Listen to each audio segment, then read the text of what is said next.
Olá, sejam bem-vindos. Esse é mais um episódio do nosso Conexão Afrafep, o canal da Afrafep, para conversar com você sobre diversos temas de seu interesse, por diversos canais, nas redes sociais, no YouTube, nas plataformas de áudio, no site da Afrafep, seja por onde for, a gente fala sobre temas do seu interesse. E eu vou conversar hoje com a doutora Maria Eugênia, psicóloga, especialidade em psicodrama, há 6 anos integra os quadros da Afrafep. Também doutor Bruno Coutinho Machado, que é psiquiatra, está há 3 anos na Afrafep. Sejam muito bem-vindos. Nós vamos falar sobre mais um tema importante, né?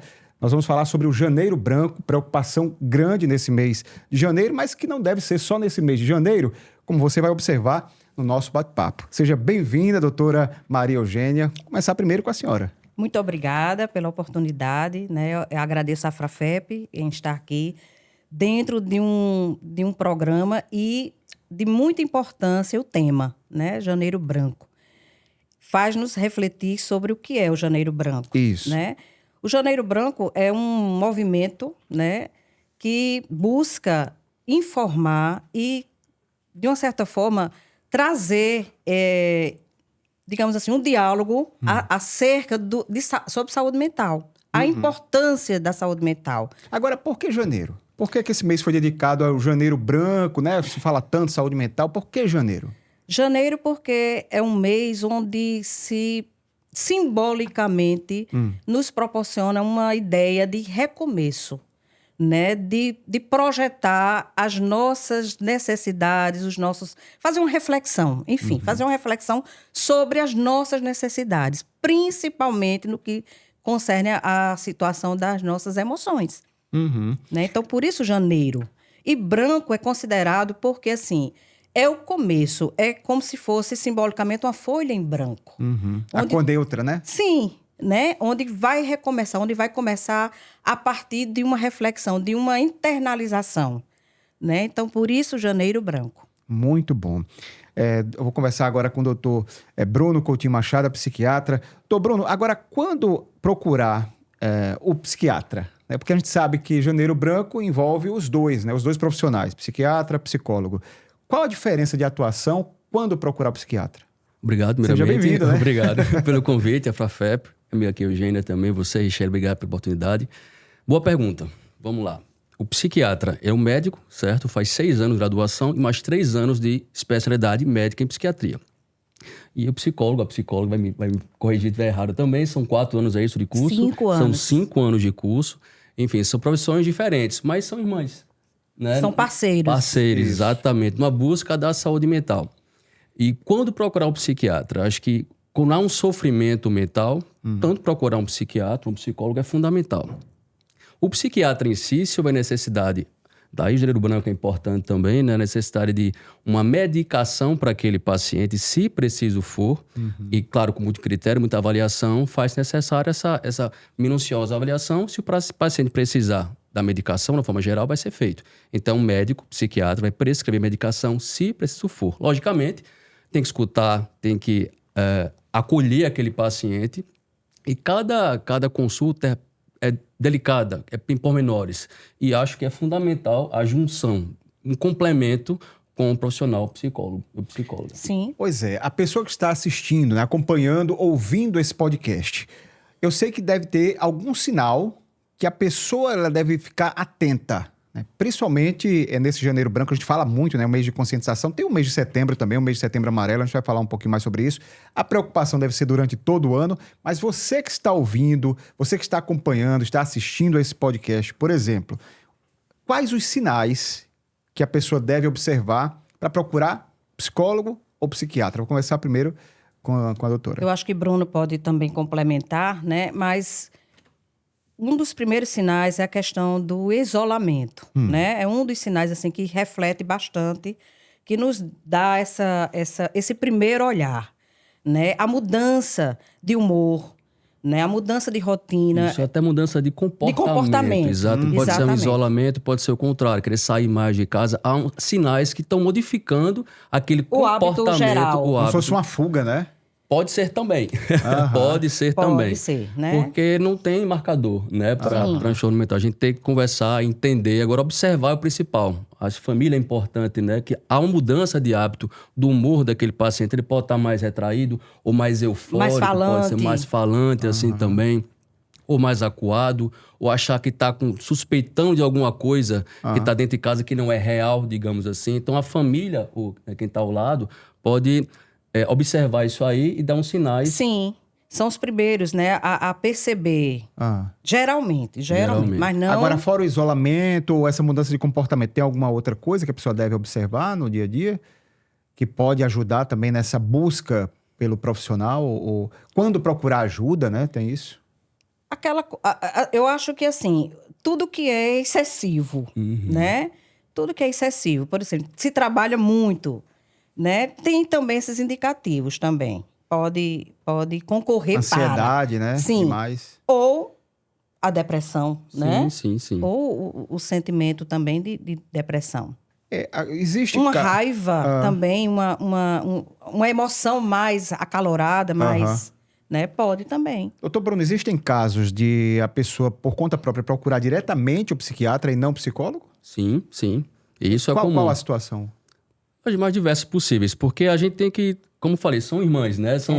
Coexistem. Então, assim, há um sofrimento mental, então, claro, pode procurar psicólogo também o psiquiatra. Então, assim, se necessário for, em termos de medicação, o psiquiatra vai medicar. Mas há casos, né, específicos também, que só a terapia já surte aquele efeito necessário. Então, aquele paciente precisa ser escutado, precisa ser trabalhado as emoções, as angústias, né? A angústia vital, trabalhar tudo isso aí também. E, às vezes, por si só, a terapia, de uma forma geral, pode auxiliar aquele paciente. Nem todo caso de paciente tem sofrimento mental, tem que ter medicação. Então, assim, procurando um psiquiatra, então explicando a situação, fazendo toda aquela triagem correta, então a escuta, a anamnese, de forma demorada, pormenorizada, identificará se precisa ou não daquele paciente de medicação. Se tiver medicação, o psiquiatra pode, juntamente com a psicóloga, auxiliar aquele paciente a conseguir o efeito necessário, que é o retorno à qualidade de vida que ele tinha anteriormente.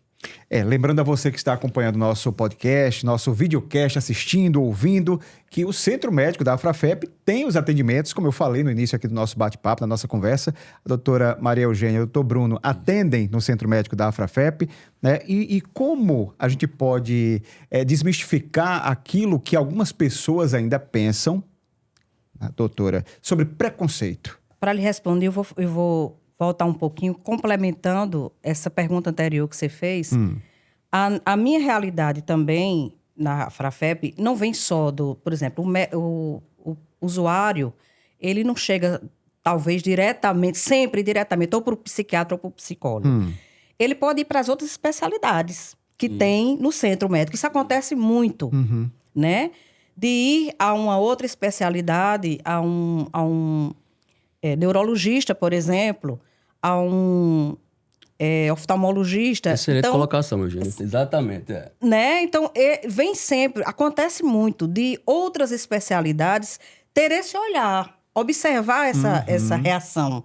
E em muitos casos, né, chega assim pra gente, é a pontinha do iceberg. Coração acelerado vai pro cardiologista, dor de cabeça pro neurologista, então é um sofrimento por completo, uma gastrite, uma azia que vai primeiro pro gastro, depois investiga e exclui toda a causa orgânica, o finalzinho pode ir pra gente. Então isso aí é um ponto importante ser falado também. Né? Então, muitas vezes, vem através das outras especialidades médicas.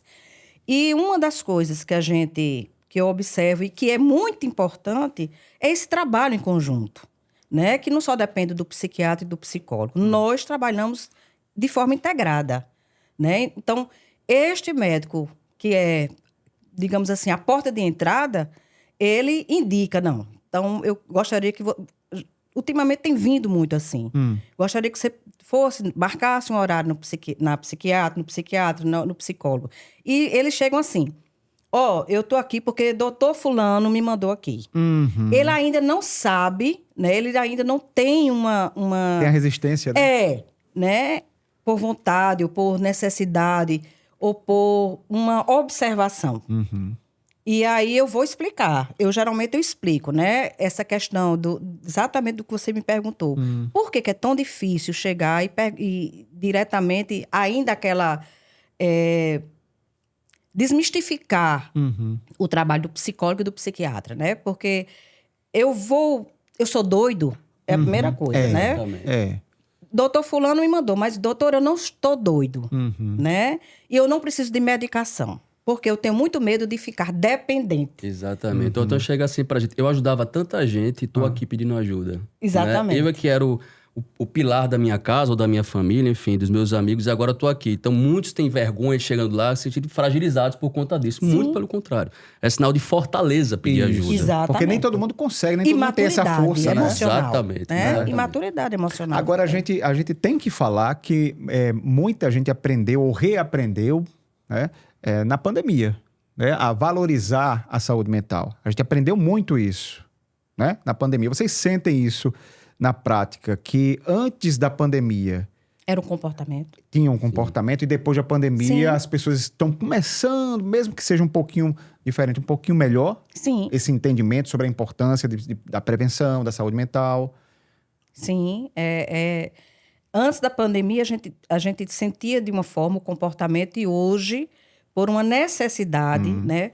Por sintomas tão preeminentes na saúde física, Sim. né? Que chega a afetar a saúde mental. Porque os dois caminham juntos. Mente e corpo, ninguém separa. E sem falar naquela pandemia, foi uma época específica, eu ficava brincando com os meus pacientes como se fosse o apocalipse zumbi. Então você nem sabia o que ia acontecer. Que era, não estamos dentro de casa, recolhido em casa, aquele medo. Então, a partir de... virou de chaves, assim. Virou a chave, digamos assim, para cada vez mais pessoas procurarem ajuda também, mas, infelizmente, algumas mais de ansiedade, Sim. depressão, toque também, muitas delas com medo de sair de casa. Virou a chave, digamos assim, com relação a isso. Quais são os transtornos mentais mais frequentes, mais comuns, doutor? A ansiedade, de uma forma geral, e depressão é o carro-chefe, né? Digamos assim.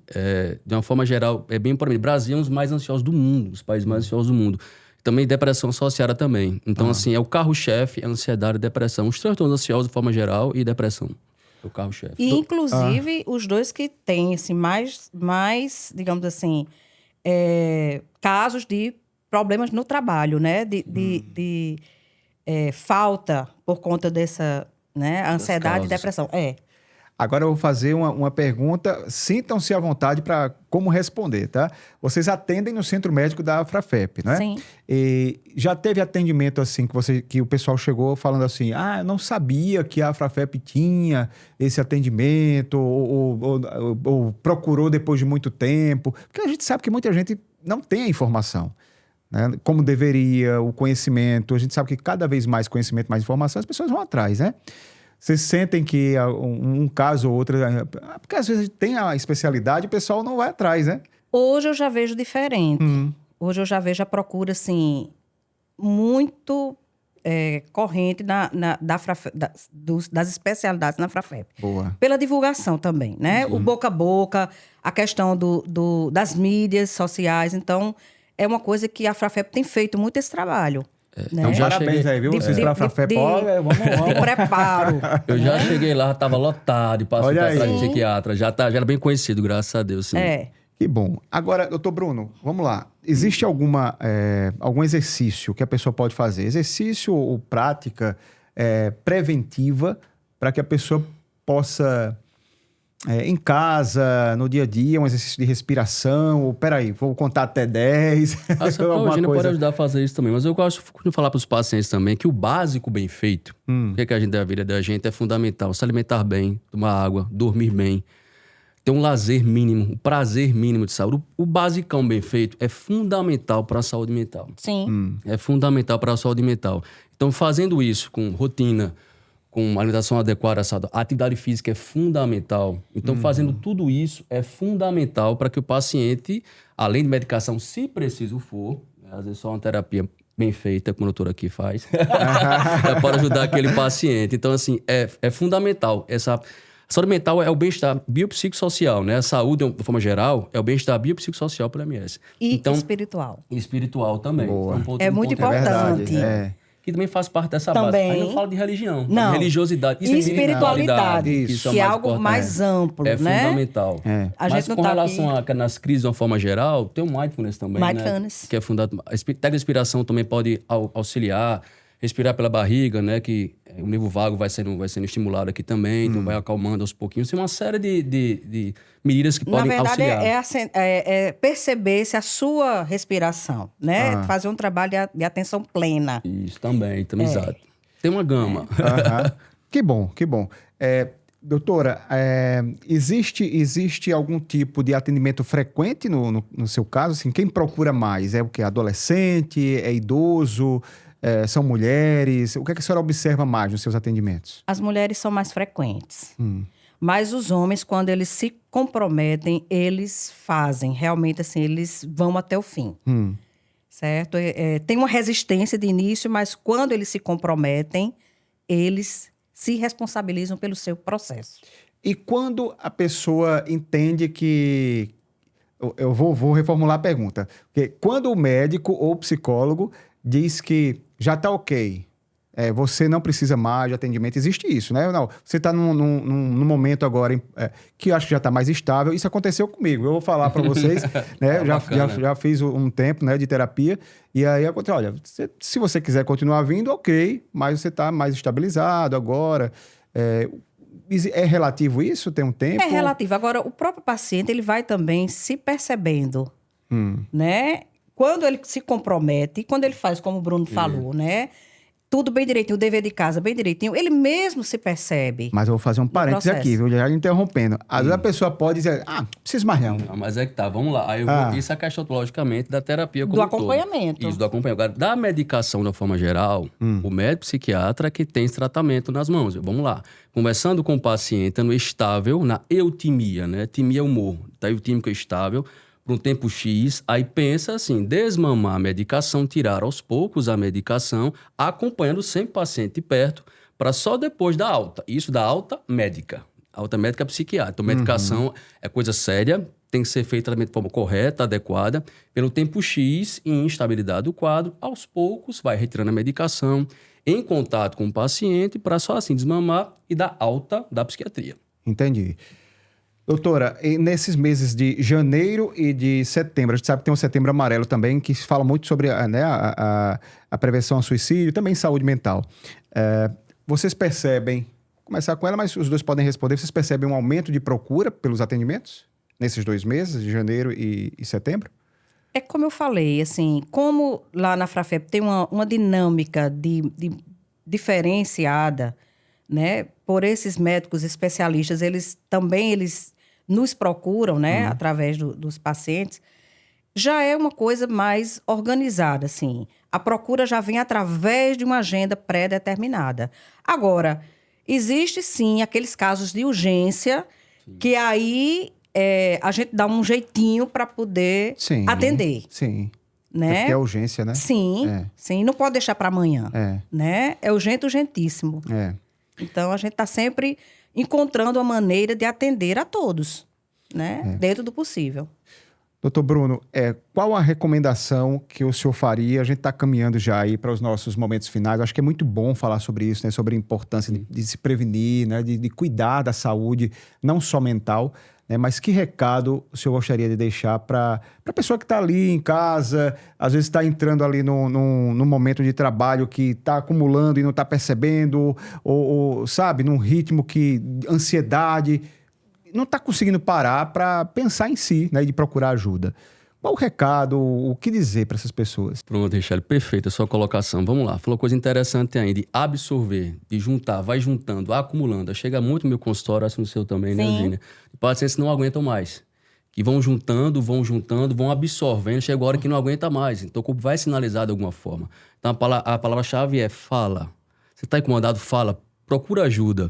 Né? Procura ajuda a quem você conhece, a profissional adequado, psicólogo, psiquiatra, que seja, um médico, um colega que vai pedindo ajuda, fala, bota para fora quem você confia. Isso é o fundamental para que não vá acumulando tanta coisa, porque a gente vive no automático, né? Parece aqueles ratinhos, no hamsterzinho, vai no automático, dia a dia, acorda, trabalha, volta a dormir, acorda, trabalha. Isso é muito comum. Então, assim, contempla o que está ao teu redor, eu falo sempre isso, né? Quantas está dirigindo o carro, nem percebe um pôr do sol, um passarinho passando, assim, claro, com atenção, pelas caridades, né? Mas, assim, você não percebe o básico bom da vida, no bom sentido, o ordinário. Ordinário, comum, o trivial. E isso, a gente pode aos pouquinhos, vivendo a vida de forma devagarzinho. Degustando aqui, o agora, o que é que tem agora? Essa entrevista. Que a gente tem essa conversa, na verdade. Isso. É sobre isso. Então, devagarzinho, aos poucos. Precisando de ajuda, busca, fala. Não é vergonha. Muito pelo contrário. É coragem. É maturidade. Exatamente. Muito bom. Doutora, a senhora Exatamente. também deixa um recado, uma mensagem para essas Eu pessoas. digo que saúde mental não é luxo, é uma necessidade, né? É você olhar para você, é cuidar de você. E é muito importante quando a gente olha para a gente, né? Tudo o resto, tudo os demais, de uma certa forma, vai acontecendo, né? Como o Bruno falou, você presta atenção a você, então tem outro valor, né? Começa a ter outro valor. E a vida é plena. Então, as coisas acontecem naturalmente e espontaneamente. Você retoma a sua espontaneidade. Muito obrigado pela entrevista de vocês.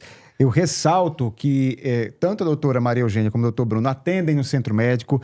E aqui, para você, eu falo o seguinte, que saúde mental é uma preocupação que deve acontecer durante todo o ano. Não só em janeiro, Verdade. no janeiro Perfeito. branco, como nós estamos agora. Não só em setembro, no setembro amarelo, mas durante todo o ano. Lembrem-se que é melhor prevenir do que remediar. Né?